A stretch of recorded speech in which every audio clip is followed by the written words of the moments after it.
Baik, sebelumnya terima kasih atas kesempatannya. Kami dari kelompok 2 akan menjelaskan tentang TAM, TRA, TPB, UTAUT, dan UX Honeycomb. Baik, kelompok 2 dengan beranggotakan saya sendiri, Intan Wulandari dengan NIM 019, yang kedua Deva Putri dengan NIM 150, ketiga Valentina dengan NIM 210, keempat Devinta Yuwana dengan NIM 294, kelima Farah Nafi dengan NIM 334, dan keenam Nindi Arserina Jaya dengan NIM 466.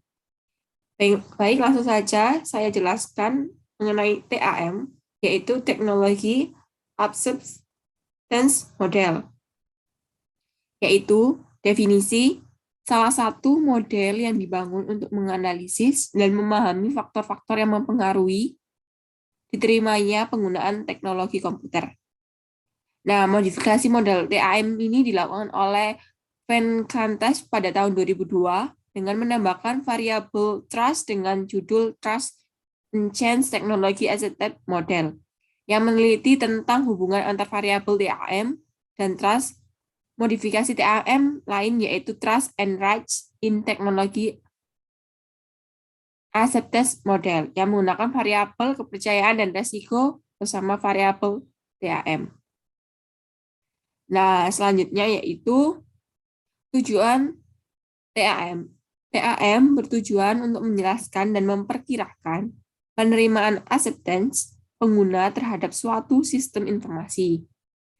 TAM menyediakan suatu basis teoritis untuk mengetahui faktor-faktor yang mempengaruhi penerimaan terhadap suatu teknologi dalam suatu organisasi. Nah, TAM menjelaskan hubungan sebab akibat antara keyakinan akan manfaat suatu sistem informasi dan kemudahan penggunanya, dan perilaku, tujuan atau keperluan, dan penggunaan aktual dari pengguna atau user suatu sistem informasi. Nah, selanjutnya itu manfaat dari teknologi acceptance model. Nah, manfaat yang didasar terhadap manfaat teknologi dapat diukur dari beberapa faktor. Sebagai berikut menurut Wijaya pada tahun 2006. Yang pertama yaitu penggunaan teknologi dapat meningkatkan produktivitas pengguna. Yang kedua yaitu penggunaan teknologi dapat meningkatkan kinerja pengguna. Dan yang ketiga, penggunaan teknologi dapat meningkatkan efisiensi proses yang dilakukan pengguna. Nah, selanjutnya yaitu faktor yang mempengaruhi TAM. Terdiri dari 3, yaitu perceived usefulness, yaitu suatu tingkatan di mana seseorang percaya bahwa menggunakan sistem tersebut dapat meningkatkan kinerja dalam bekerja. Nah, yang kedua yaitu perceived ease of use. Nah, suatu tindakan di mana seseorang percaya bahwa menggunakan sistem tersebut tak perlu bersusah payah. Nah, yang ketiga yaitu intention to use. Nah, kecenderungan perilaku untuk menggunakan suatu teknologi. Nah, dari 3 faktor di atas dapat digunakan sebagai variabel dalam penelitian untuk menemukan bagaimana penerimaan dari user tersebut terhadap suatu sistem atau sistem informasi yang ingin dibangun atau sudah berjalan. Nah, baik, untuk selanjutnya akan dijelaskan oleh rekan saya.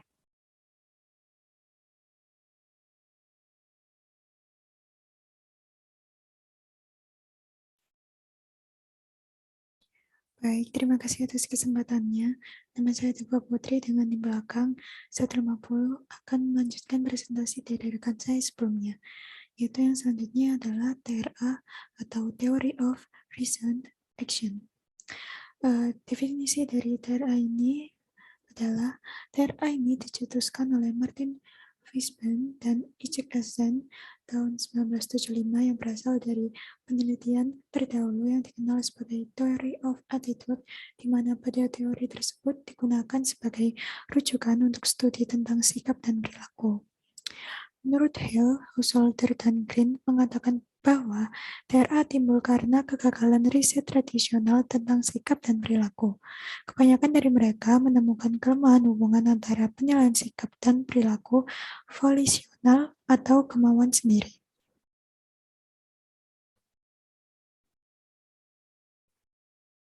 Nah, yang selanjutnya adalah komponen TRA. Komponen TRA ini ada 7, yaitu yang pertama behavior belief, mengacu pada keyakinan seseorang terhadap perilaku tertentu. Di sini seorang akan mempertimbangkan untung atau rugi dari perilaku tersebut atau yang biasa disebut outcome of the behavior. Nah, di samping itu juga dipertimbangkan pentingnya konsekuensi yang akan terjadi bagi individu bila ia melakukan perilaku tersebut. Lalu yang kedua adalah normative belief.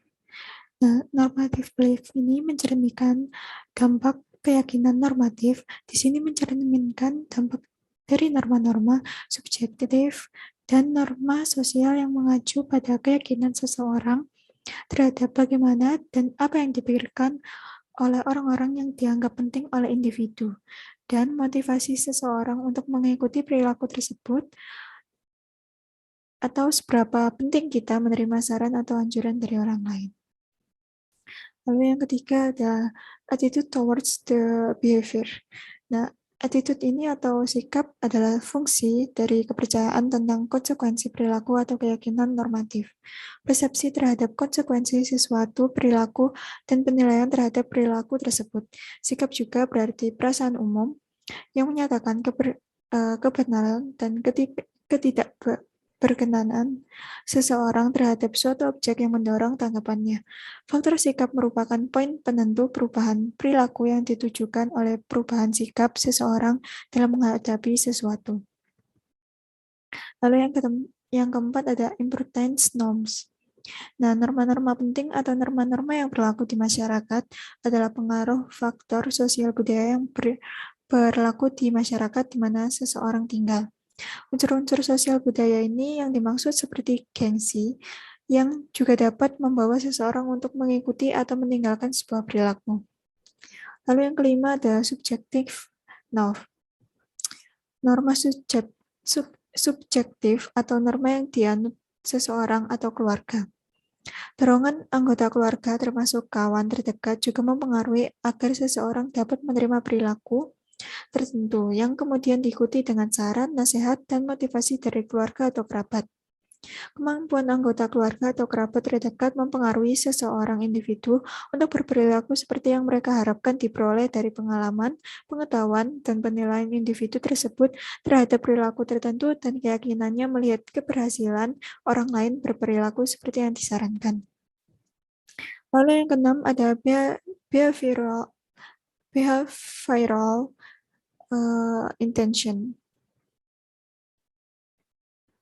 Niat ditentukan oleh sikap, norma penting dalam masyarakat, dan norma subjektif. Komponen pertama mengacu pada sikap terhadap perilaku. Sikap ini merupakan hasil pertimbangan untuk rugi dan perilaku tersebut. Di samping itu juga dipertimbangkan pentingnya konsekuensi yang akan terjadi bagi individu. Komponen kedua mencerminkan dampak dari norma-norma subjektif dan norma sosial yang mengacu pada keyakinan seseorang terhadap bagaimana dan apa yang dipikirkan orang-orang yang dianggap penting dan motivasi seseorang untuk mengikuti pikiran tersebut. Yang ketujuh, yang terakhir adalah behavior. Perilaku atau behavior ini adalah sebuah tindakan yang telah dipilih seseorang untuk ditampilkan berdasarkan atas niat yang sudah terbentuk.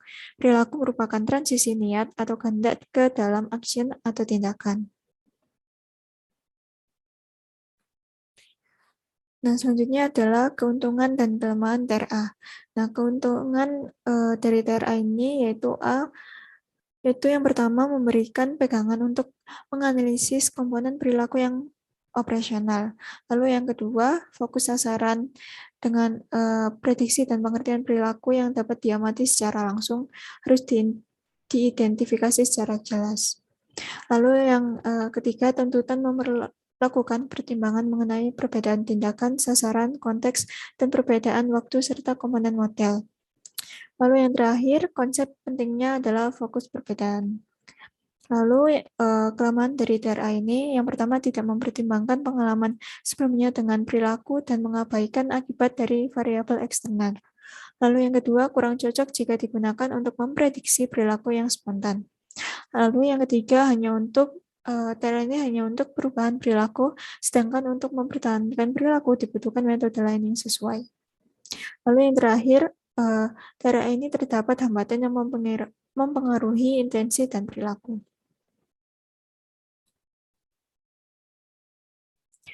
Lalu selanjutnya adalah aplikasi TRA. Nah, TRA di sini merupakan model untuk meramalkan perilaku preventif dan telah digunakan dalam berbagai jenis perilaku sehat yang berlainan, seperti pengaturan penggunaan substansi tertentu seperti merokok, mengkonsumsi alkohol, dan narkotik. Perilaku makan dan pengaturan makan, pencegahan AIDS dan penggunaan kondom, perilaku merokok, penggunaan alkohol, penggunaan alat kontrasepsi, latihan kebugaran atau fitness, dan praktik olahraga. Norma subjektif menjadi perhatian penelitian mengenai dukungan sosial dan analisis jaringan sosial. TRA juga banyak digunakan untuk memenuhi persyaratan tindakan keselamatan dan kesehatan kerja atau 3K3, seperti tindakan keselamatan dalam pertambangan batu bara, absentisme karyawan, dan perilaku konsumen.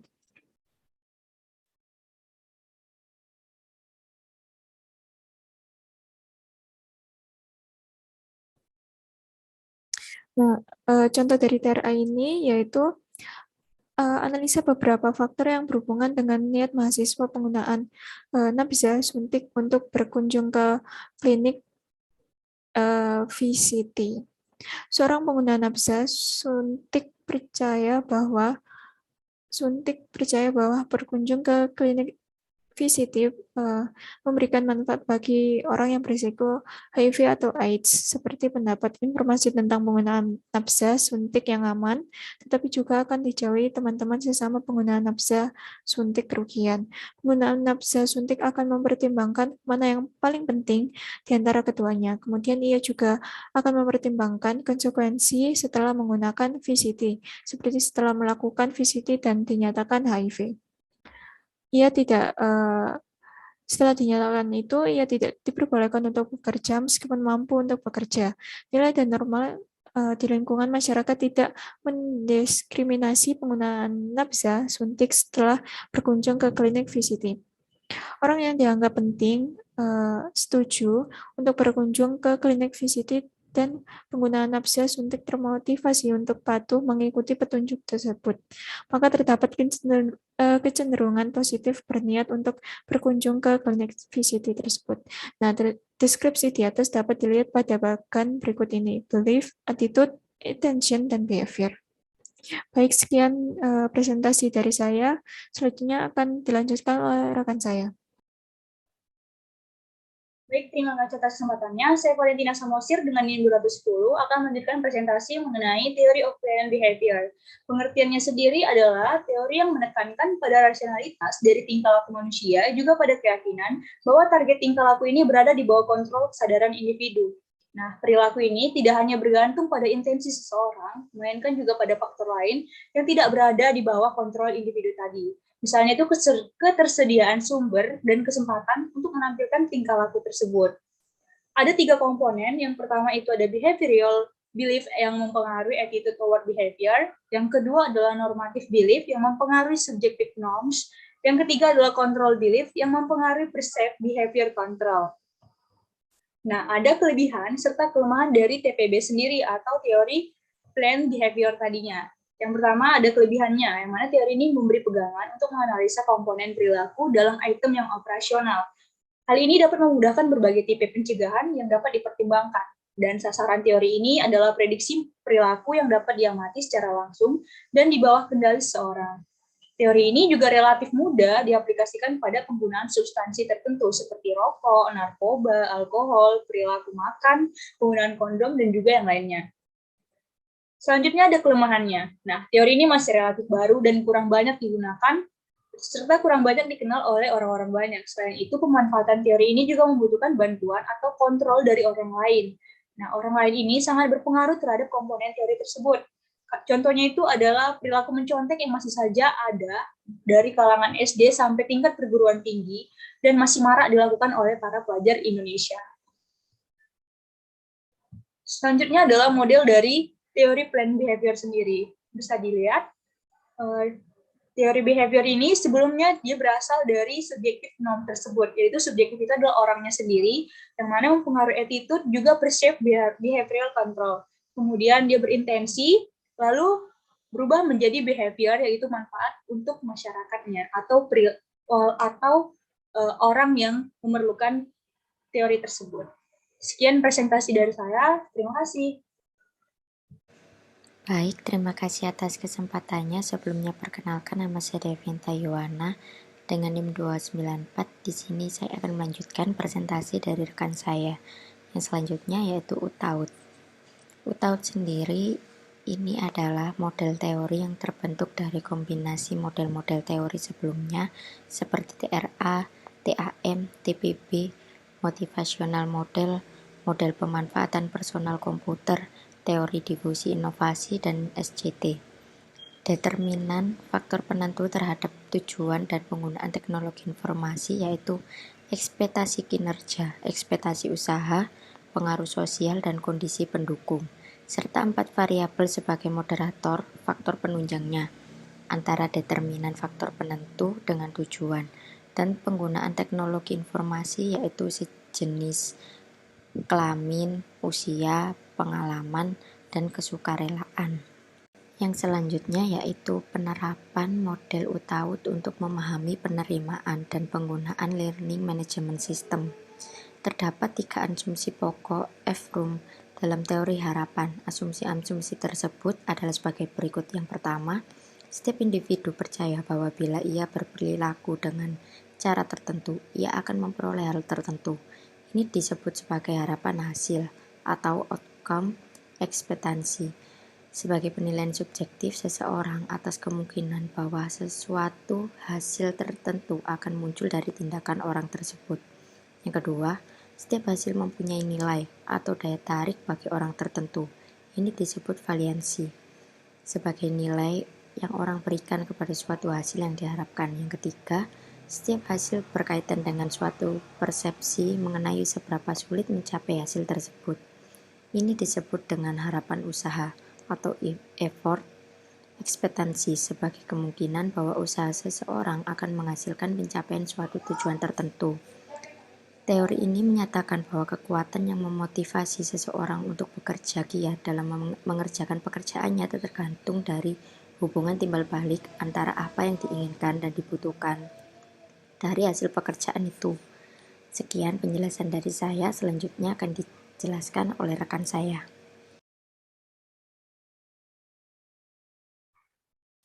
Assalamualaikum warahmatullahi wabarakatuh. Terima kasih atas kesempatannya. Saya Farhanevi Erin dan India dengan NIM 2020-310334 akan meneruskan penjelasan dari rekan saya yaitu manajemen bisnis online. Revolusi transportasi umum Indonesia diprakarsai oleh perusahaan Gojek yang didirikan oleh Nadiem Makarim. Gojek berawal dari layanan ojek online berbasis teknologi dengan memanfaatkan kecanggihan smartphone. Setelah sukses dengan layanan GoRide yang menggunakan transportasi motor, selanjutnya Gojek mulai mengembangkan layanan antara lain dengan transportasi mobil GoCar, transportasi mobil box GoBox, layanan antar makanan GoFood, hingga layanan kebersihan atau GoClean. Penggunaan layanan antar makanan di Indonesia sangat diminati. Terbukti saat ini GoFood menjadi jasa layanan antar makanan terbesar di dunia.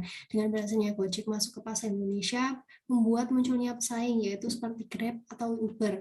Cara Gojek memenangkan pasar yaitu penerapan sistem bagi hasil, mendapatkan asuransi gratis, mendapatkan bonus, tidak terikat kontrak kerja, dan membuka peluang investasi. Sekian presentasi dari saya, akan dilanjutkan oleh rekan saya. Terima kasih.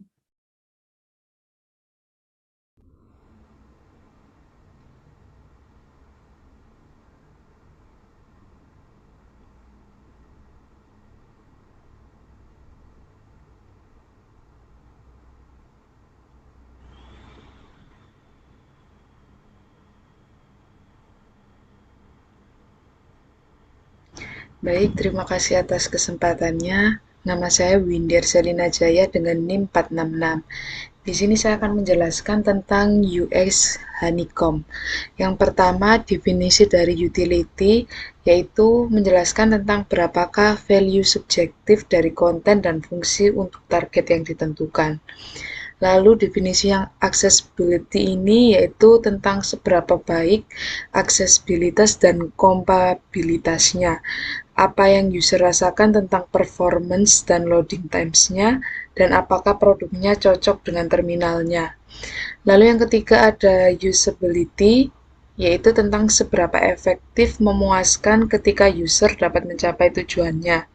Dan yang keempat ada brand promise, yaitu tentang apakah sebuah produk sesuai dengan ekspektasi user. Lalu yang kelima ada faktor-faktor di atas membentuk dasar model user experience yang perlu dami dan dipertimbangkan.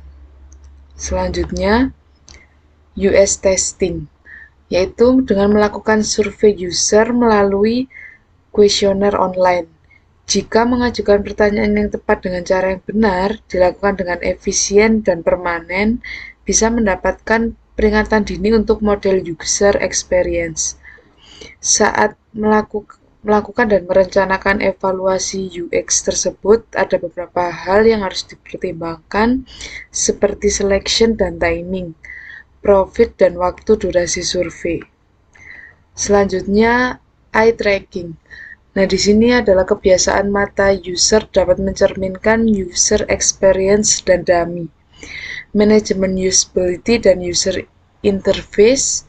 Pelacakan kebiasaan mata sering digunakan sebagai standar dalam pengujian kegunaan aplikasi dan situs web di laboratorium. Fungsi kegunaan atau fungsi user experience adalah dua hal yang berbeda. Sesuatu yang lebih dalam dari sekedar kegunaan saja. Lalu ada penggunaan mencapai tujuan mereka saat ada di website. Yang pertama, efisiensi, yaitu seberapa cepat pengguna mencapai tujuan mereka dalam website. Lalu yang kedua ini bisa dipelajari atau mudah dipelajari, yaitu seberapa mudah pengguna menyelesaikan tugas sederhana saat mereka pertama kali masuk ke dalam website. Dan yang ketiga, mudah diingat, yaitu seberapa cepat dan mudah pengguna mengingat bagaimana cara mengakses website. Lalu yang terakhir ada pencegahan kesalahan, yaitu apakah website dapat membantu pengguna untuk mengatasi kesalahan, apakah website termasuk desain yang bertahan terhadap error. Baik, sekian presentasi dari kelompok kami. Mohon maaf apabila ada kesalahan. Terima kasih. Wassalamualaikum warahmatullahi wabarakatuh.